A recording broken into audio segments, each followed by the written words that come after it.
Hello everyone. आज की इस वीडियो में बात करने वाले हैं सेल मेम्ब्रेन व प्लाज्मा मेम्ब्रेन के बारे में, यानी कि कोशिका झिल्ली के बारे में। गाइज, क्या होती है ये कोशिका झिल्ली? सबसे पहले साथियों, कोशिका झिल्ली को किसने देखा और किसमें देखा? गाइज, कोशिका झिल्ली की खोज किसने की थी? गाइज, कोशिका झिल्ली की संरचना से संबंधित तरल mosaic model, fluid mosaic model किस वैज्ञानिक ने दिए थे? गाइज, ये कोशिका झिल्ली किसकी बनी होती है? किस प्रकार के कोशिकाओं में साथियों ये कोशिका झिल्ली होती है? और गाइज, ये कोशिका झिल्ली की संरचना कैसी होती है? आज की इस वीडियो में हम आपको ये सारी जानकारी देने वाले हैं। तो गाइज, हेडिंग लगा लीजिए प्लाज्मा मेम्ब्रेन। प्लाज्मा मेम्ब्रेन या फिर सेल मेम्ब्रेन।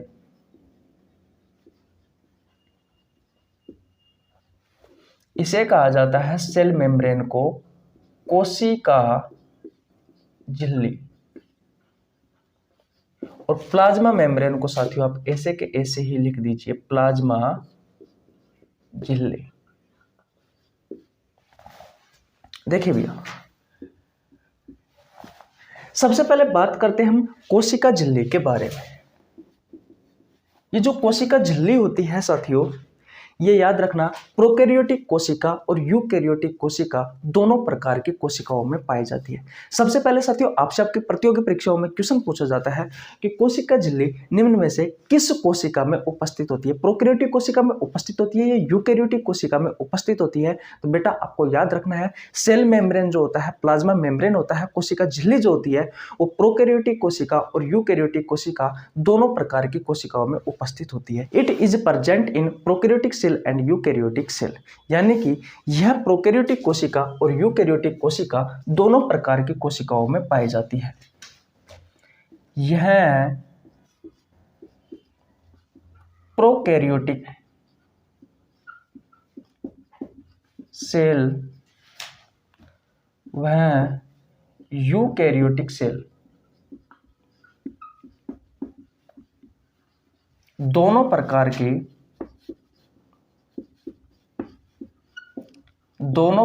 की कोशिकाओं में उपस्थित होती है।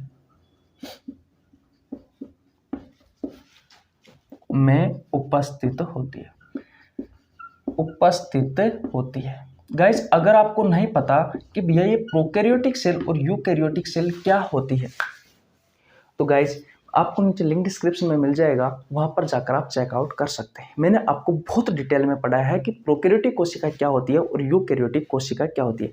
फिलहाल आपको ये बात याद रखनी है कि जो कोशिका झिल्ली होती है वो भैया प्रोकैरियोटिक कोशिका में और भैया यूकैरियोटिक कोशिका दोनों प्रकार की कोशिकाओं में उपस्थित होती है।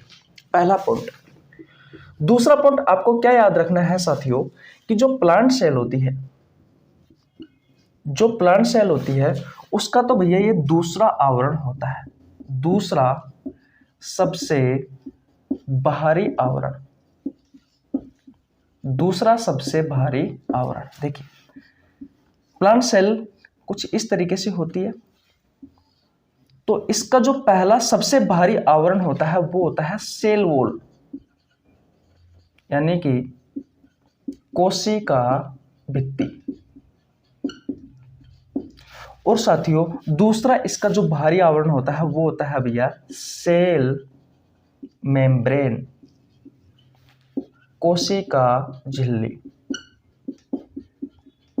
मैंने भी तो यही लिखा है साथियों कि जो प्लांट सेल होती है उसका दूसरा सबसे बाहरी आवरण है। देख लीजिए, सबसे बाहरी आवरण तो कौन सा हो गया साथियों? सेल वॉल, कोशिका भित्ति। और दूसरा सबसे बाहरी आवरण हो गया साथियों ये सेल मेम्ब्रेन, कोशिका झिल्ली। लेकिन अगर मैं भैया एनिमल सेल की बात करूं तो एनिमल सेल का साथियों ये सबसे बाहरी आवरण होता है। देखिए, मान लीजिए ये भैया आपकी सेल है, ये क्या है? ये सेल है। तो भैया ये जो सबसे बाहरी आवरण होगा वो भैया यही होगा सेल मेम्ब्रेन।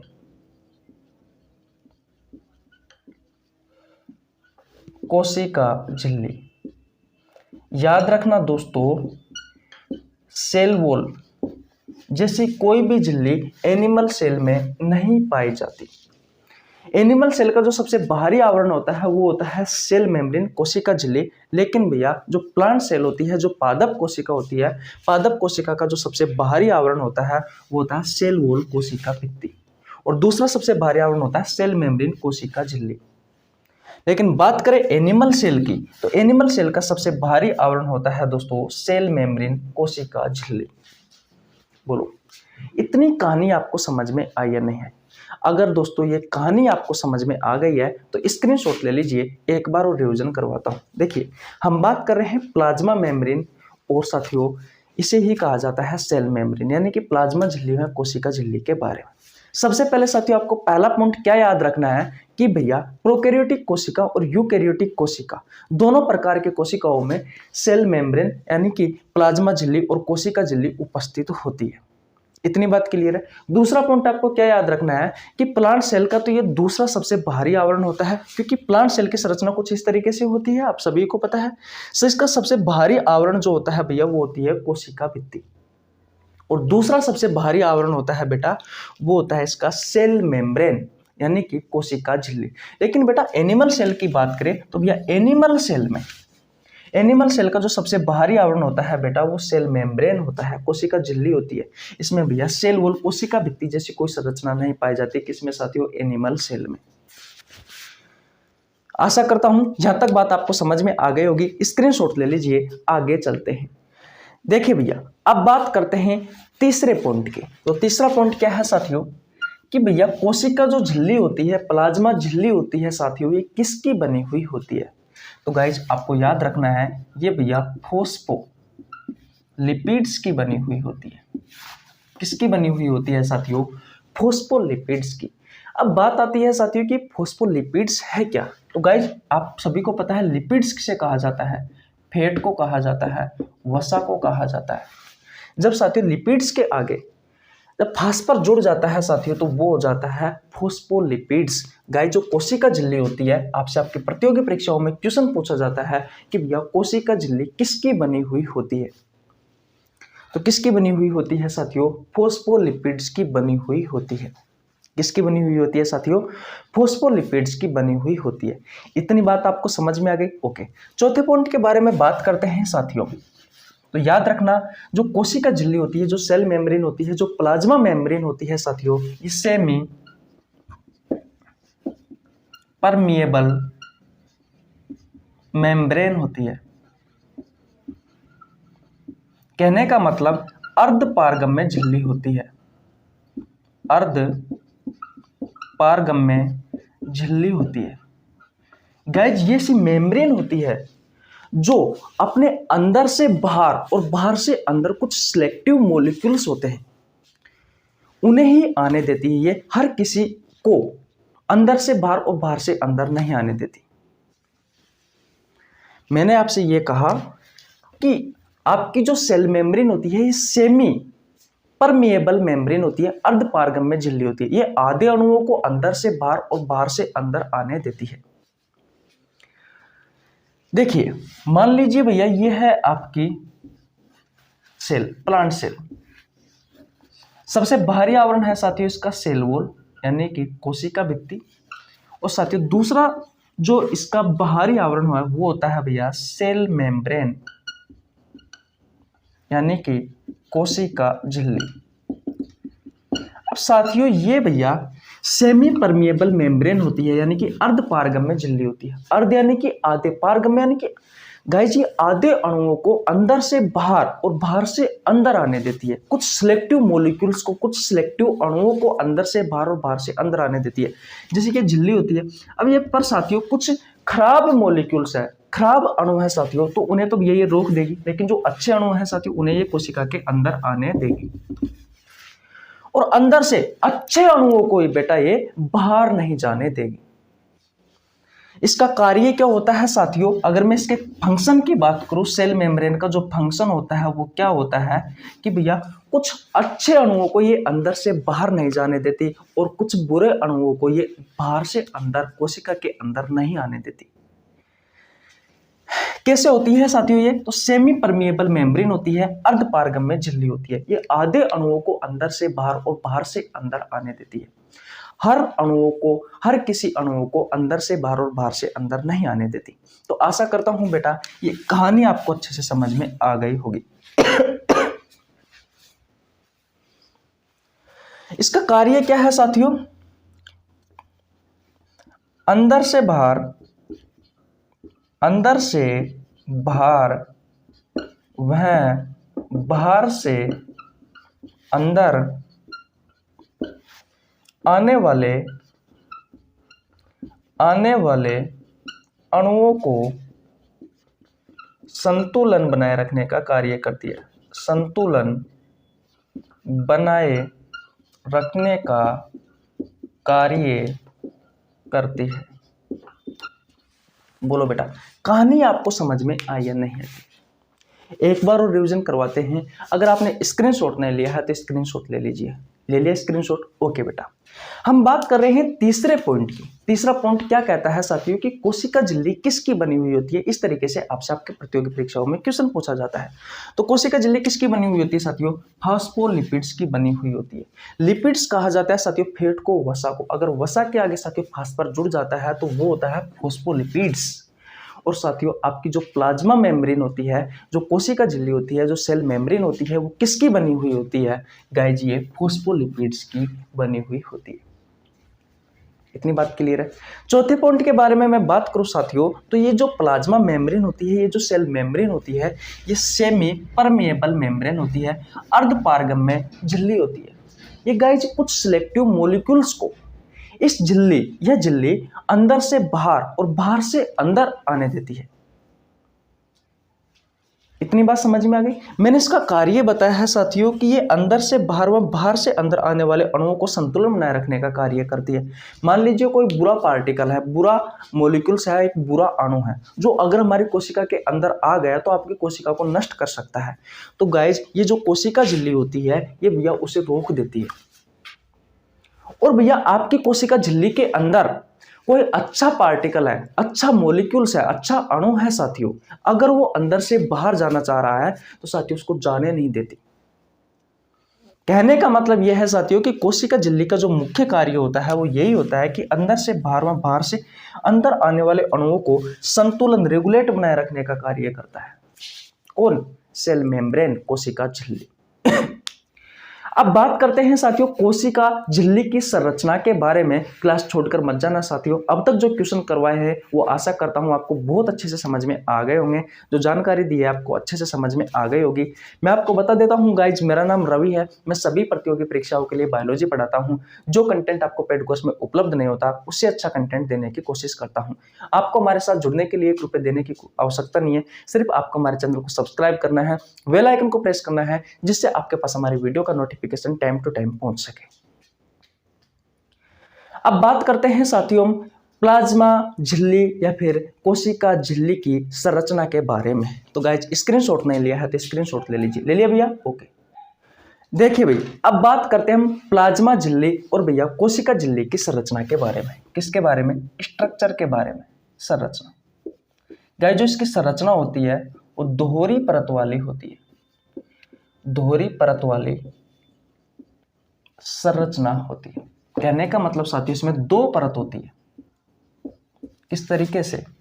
मान लीजिए एक ये हो गई और दूसरी ये हो गई। ये तो है भैया ऊपरी परत,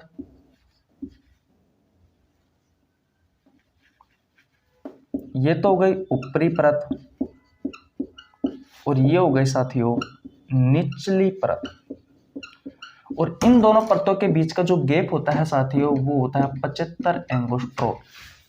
कितना होता है भैया? 75 एंगस्ट्रोम। अगर आपसे आपके प्रतियोगी परीक्षाओं में क्वेश्चन पूछा जाए कि कोशिका झिल्ली की दोनों परतों के बीच का गैप कितना होता है तो भैया 75 एंगस्ट्रोम होता है। कितना होता है? 75 एंगस्ट्रोम होता है। और इसके बीच में साथियों कुछ इस तरीके से साथियों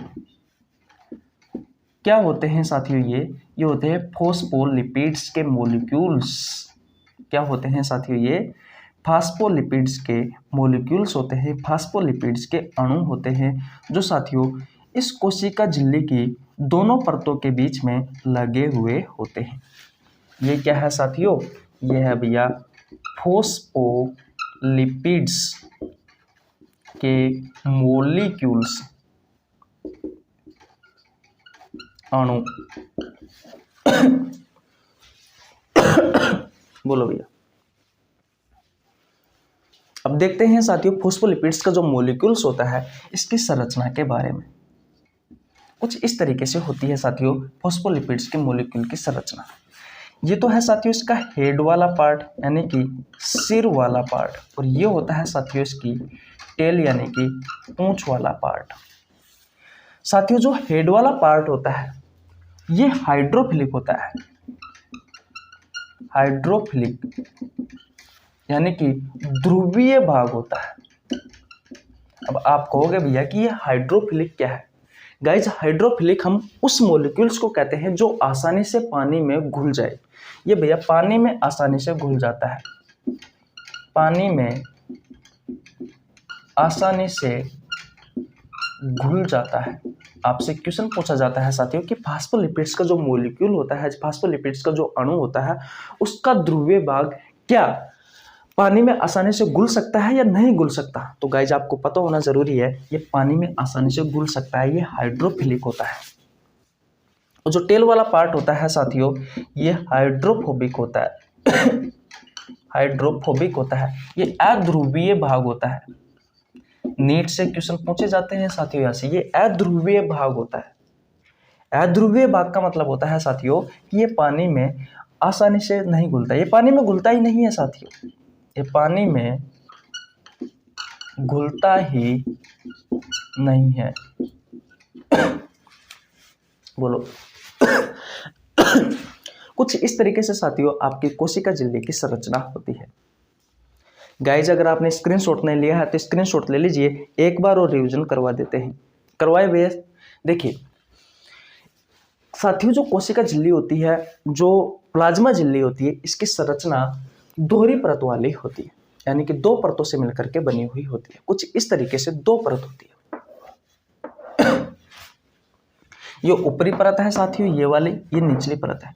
ऊपरी परत और निचली परत दोनों परतों के बीच का गैप कितना होता है? 75 एंगस्ट्रॉम। और बीच में साथियों कुछ फास्फोलिपिड्स के मॉलिक्यूल्स ये इसमें उपस्थित होते हैं। फास्फोलिपिड्स के जो मॉलिक्यूल्स है अगर इसकी संरचना देखें तो एक हेड वाला पार्ट होता है, एक पूंछ वाला पार्ट होता है, यानी कि सिर वाला और टेल वाला पार्ट होता है, पूंछ वाला पार्ट होता है।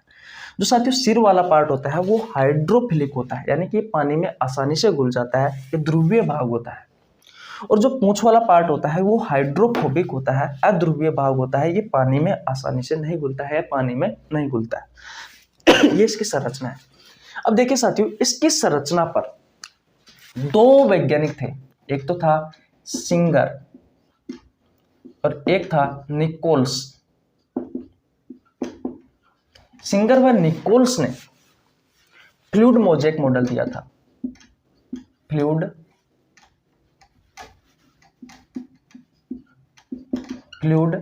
मोज़ेक मॉडल दिया था, तरल मोज़ेक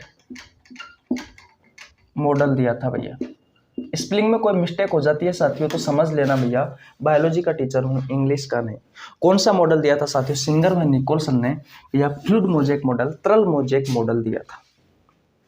इन्होंने क्या बताया कि जिस तरीके से हमारा सैंडविच होता है, सैंडविच की दोनों परतों के बीच में, सैंडविच में जो ब्रेड होती है साथियों, उन ब्रेड के दोनों परतों के बीच में साथियों जो ककड़ी होती है, जो प्याज होते हैं, जो मटर होते हैं, इस तरीके से लगे होते हैं जैसे कि कोशिका झिल्ली की दोनों परतों के बीच में साथियों फास्फोलिपिड्स के मॉलिक्यूल्स लगे होते हैं। ये होता है साथियों तरल मोज़ेक मॉडल। आया समझ में? एक बार और देखिए गाइज, कोशिका झिल्ली की संरचना पर, कोशिका झिल्ली की संरचना को आसानी से समझने के लिए साथियों सिंगर व निकोलसन ने एक मॉडल दिया था, तरल mosaic model, fluid mosaic model.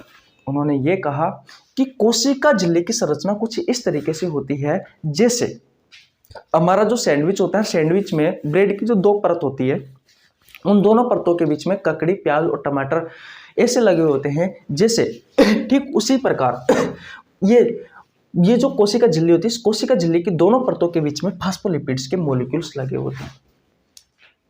ये होता है साथियों फ्लूइड मोज़ेक मॉडल, तरल मोज़ेक मॉडल।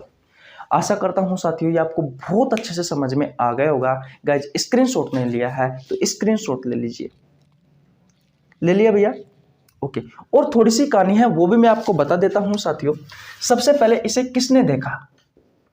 फर्स्ट ऑब्जर्व्ड, सबसे पहले किसने देखा? तो भैया ग्रेंडल नाम के एक वैज्ञानिक थे।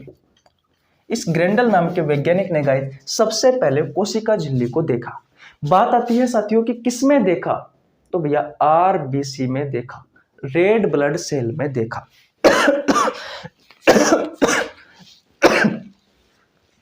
इतनी बात क्लियर है? ओके भैया। और बात करते हैं साथियों किसकी खोज किसने की थी? कोशिका झिल्ली की खोज किसने की थी? तो खोज की थी भैया क्रोमर व निगेली नाम के दो वैज्ञानिक थे साथियों। इन्होंने इसकी खोज की थी। तो सबसे पहले किसने देखा? ग्रेंडल नाम के वैज्ञानिक ने देखा। ग्रेंडल, GRANDL, ग्रेंडल नाम के वैज्ञानिक ने देखा। किसमें देखा? आरबीसी में देखा। खोज किसने की थी? तो क्रोमर व नगेली ने साथियों इसकी खोज की थी। और भैया इसका तरल मोज़ेक मॉडल किसने दिया? तो सिंगर व निकोल्स ने दिया। आशा करता हूं साथियों ये सारी कहानी, अगर आपने स्क्रीनशॉट नहीं लिया है तो स्क्रीनशॉट ले लीजिए। गाइस ये सारी कहानी आपको कोशिका झिल्ली से संबंधित पूरी समझ में आ गई होगी। आशा करता हूं जो मैंने आपको जानकारी दी है बहुत अच्छे कंटेंट से दी है। हाँ हो सकता है थोड़ा गाइज मैं नया नया पढ़ाना सीखा हूं, अभी तक मुझे ज़्यादा एक्सपीरियंस नहीं है कि आपको कम समझ में आया हो, लेकिन गाइज मैंने जो जानकारी दी है वो बहुत अच्छी जानकारी आपकी प्रतियोगी परीक्षाओं में बार बार पूछी जाती है।